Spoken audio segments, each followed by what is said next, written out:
Hello, and welcome to Splunk Studios at .conf 23.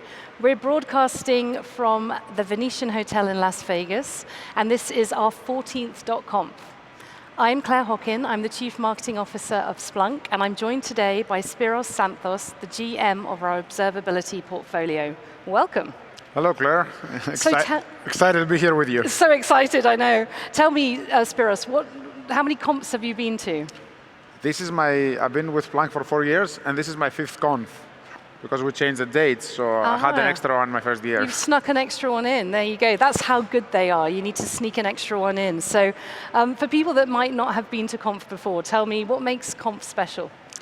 So I've only been to Conf as a Splunk employee, and to be honest, what I saw the first year, which I saw, I guess, in subsequent years, especially in the live ones we did in person, is how excited and how passionate our customers are about Splunk and our products. I know we have a great set of products, but honestly, that surprised me, and this is one of the things that gives me the most energy, and what I love about coming to Conf, especially now that we're doing it again in person. Yeah, it's such a great reminder. I know at Splunk, everything we do is for our customers. We're really guided by their challenges and what they need to go do next, and you get such a massive sense of what that actually feels like. And the joy of sharing and learning from each other on the ground is amazing.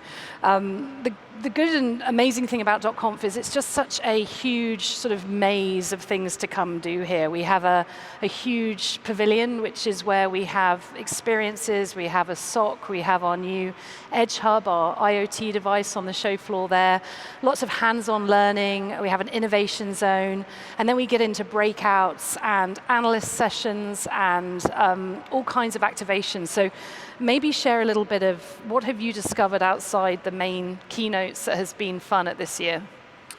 So actually, I had a lot of meetings with customers as part of the conference. Also, I talked to a lot of analysts. And I think the consistent input and feedback I heard from everybody is that I would say our messaging around the unified security and observability platform resonates very well with everybody. And people believe this is the purpose of Splunk. This is what they love about the company. This is what they always thought we do well. And I think now we're reinforcing it a lot more. Now, that's in terms of business, right? Of course, Splunk is a very fun event. I had a few dinners. I had drinks with customers, partners, and colleagues. And that's always part of the experience of coming to Conf. Yeah, absolutely, especially in the weird sort of virtual hybrid worlds we all live in. And this year is special. It's Splunk's 20th birthday. And one of the things that we've been, I think, doing from day one is really helping our customers be resilient. And it's amazing to think that 20 years on from that, that's still the core of what we do. And I think there's no stopping us in terms of how technology is changing, what our customers are out to do, their own missions is advancing. So I just love the way that story and that value is really enduring, which is really special.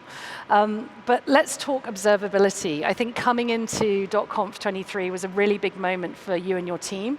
Maybe you want to share a little bit more about the MQ news that we had. Correct. So we started, I guess, on this journey, obviously, since the beginning of Splunk. In my opinion, we have always been in what we call the observability business. We always were a data platform where our users would collect all sorts of data and make sense out of them later to investigate, troubleshoot problems. Of course, in the last 4 years, we made a pretty big investment with several acquisitions, several new products we organically developed to build with what we call now the Observability Cloud. Yep. And in this year's conference, also, we made some pretty, I think, important and significant announcements in how we bring now all that, the Observability Cloud, let's say, with also the Open Telemetry as a data collection mechanism, together with Splunk Enterprise, effectively into a single platform that can span all the way from security to DevOps. And as you said, a big announcement for us was that we have been recognized as one of the leaders in the Gartner Magic Quadrant. And I think I'm very proud of all the work our team has done over the years. And I think it's a good recognition of, let's say, how we saw the market evolving from, let's say, maybe point solutions and individual tools, maybe used for monitoring and maybe for separate for applications, separate for infrastructure, to what now has become, let's say, the observability market, bringing all these tools into maybe a single interface that is way more effective, with the data fully connected and based on open standards using Open Telemetry. So anyway, I'm very excited about the progress we made, and I think we see a lot of traction from our customers who use the products more and more, and like recognition from, let's say, Gartner as an example with the MQ. Yeah, and I think it's incredible to lead both in security and observability because those worlds are complex.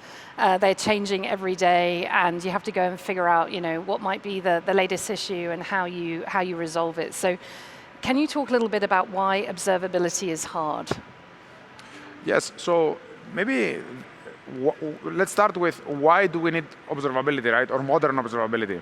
I think what has happened is like the world is becoming digital, right? Like every industry, I think, has like a digital footprint at this point. And not only that, I think with the move to the cloud and the adoption of, let's say, microservices and maybe things like Kubernetes and containers, we have great advantages in terms of the velocity by which we can move. And we can essentially build all these digital experiences to serve our customers better. But at the same time, the complexity has increased quite a bit.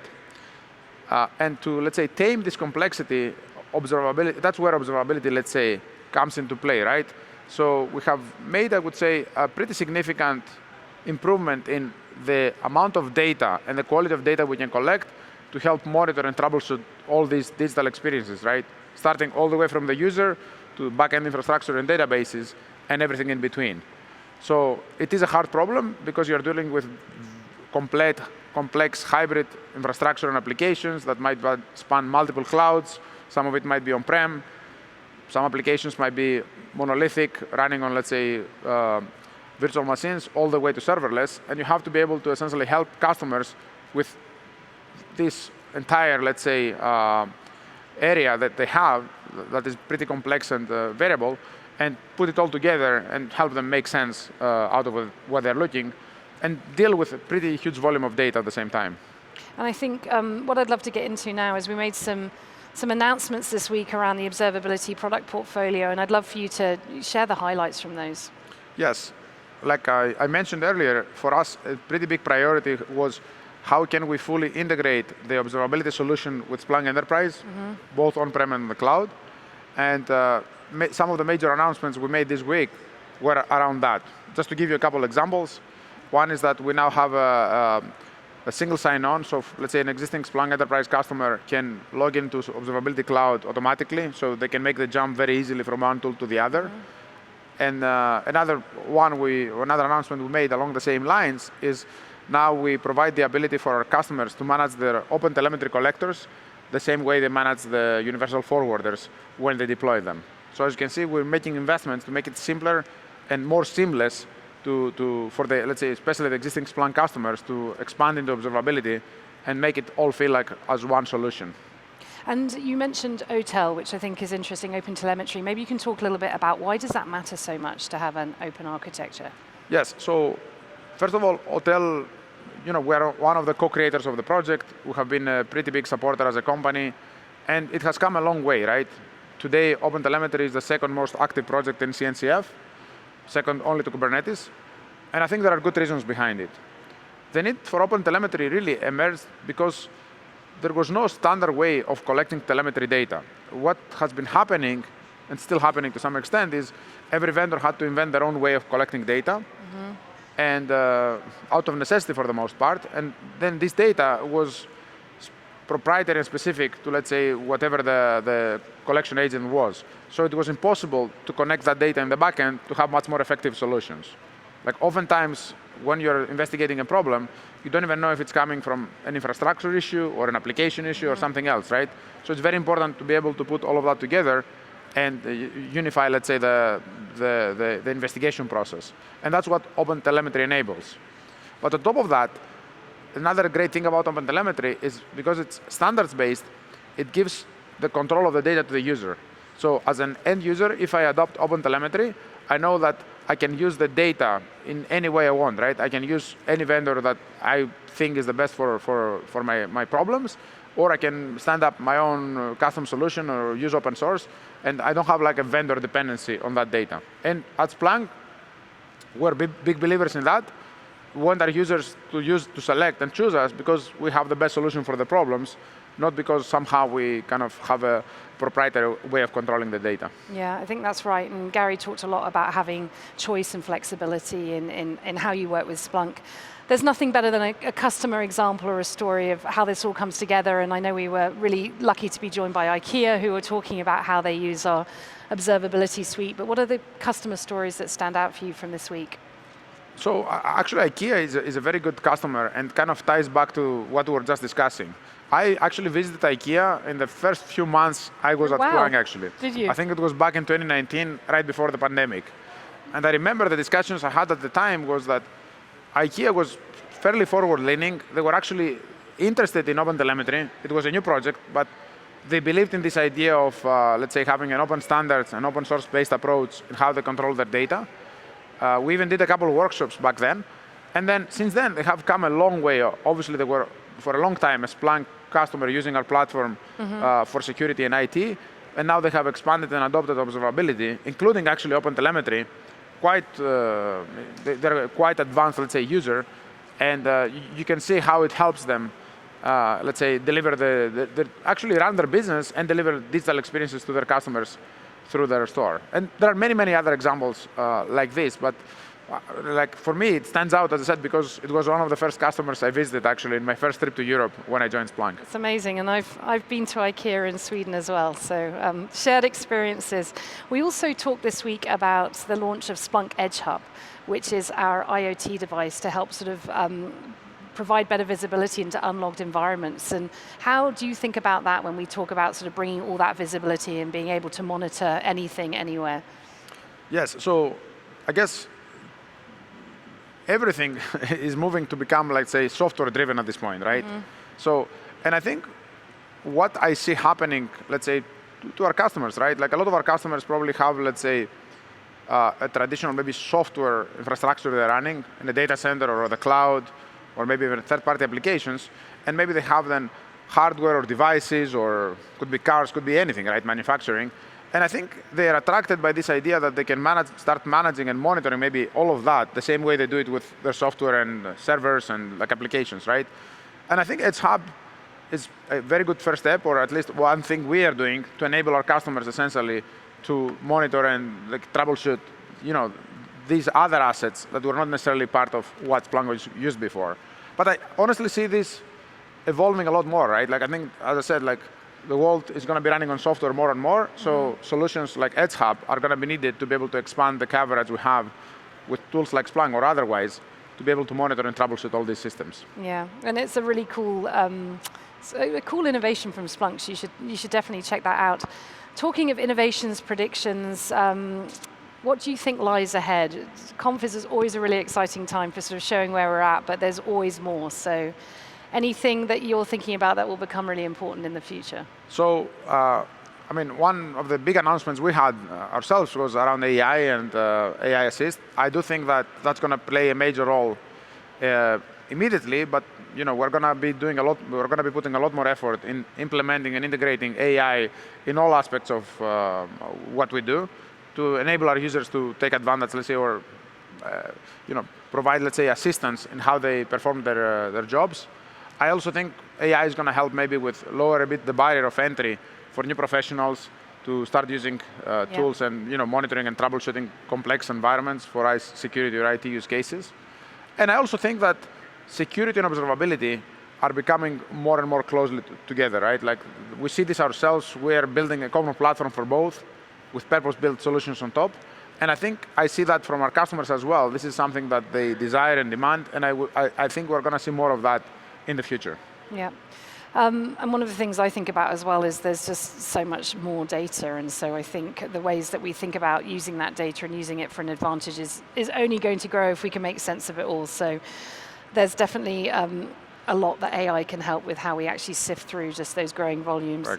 Let's get back to that 20th anniversary of Splunk. That's really special. So what were you doing 20 years ago? It would have been like 2003, and where in the world were you? So I grew up in Greece. I was still in Greece. Okay. I was in college in 2003 still. And I had no idea that I would be here 10 years later. Me for neither. Sure.